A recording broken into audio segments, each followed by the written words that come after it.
నమస్కారం స్నేహితులారా. పులులు అడవిలోని గంభీరమైన జీవులు. కానీ మీకు తెలుసా, ఈ పులులు మనలాగే ఒక భాషలో మాట్లాడుకుంటాయి? అవును, మీరు విన్నది నిజమే. పులులు కూడా ఒక ప్రత్యేకమైన భాషలో సంభాషించుకుంటాయి.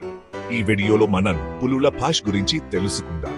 పులులు ఎలాంటి శబ్దాలు చేస్తాయి, వాటి శరీర భాష ద్వారా ఏమి చెబుతాయి, వాసన ద్వారా ఎలా సంభాషించుకుంటాయి, ఈ ప్రశ్నలన్నిటికీ సమాధానాలు ఈ వీడియో సిరీస్ లో తెలుసుకుందాం. ఈ రోజు మనం మొదటి భాగంలో పులులు చేసే వివిధ రకాల శబ్దాల గురించి తెలుసుకుందాం. పులులు వివిధ రకాల శబ్దాలు చేస్తాయి. గర్జన్, హిస్, పప్ ఇలా చాలా రకాలుగా ధ్వనులు చేస్తాయి. ప్రతి శబ్దానికి ఒక ప్రత్యేకమైన అర్థం ఉంటుంది. ఉదాహరణకు, పులి గర్జన్ ప్రమాద హెచ్చరిక కావచ్చు, లేదా తన ఆధిపత్యాన్ని చాటుకోవడానికి కూడా కావచ్చు. ఇలా ప్రతి శబ్దం ఒక సందేశాన్ని ఇస్తుంది. పులులు శబ్దాలతో పాటు శరీర భాష ద్వారా కూడా సంభాషించుకుంటాయి. తోక ఆడిస్తూ, చెవులు తిప్పుతూ, ముఖ కవళికలు మారుస్తూ వివిధ సందేశాలను పంపుతాయి.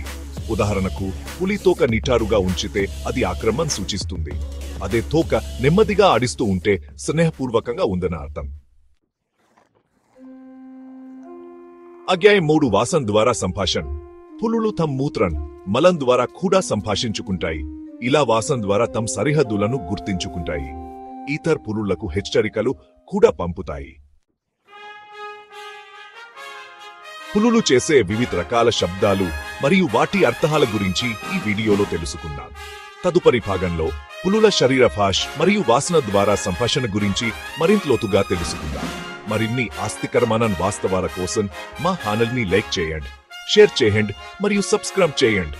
తదుపరి వీడియోలో కలుద్దాం.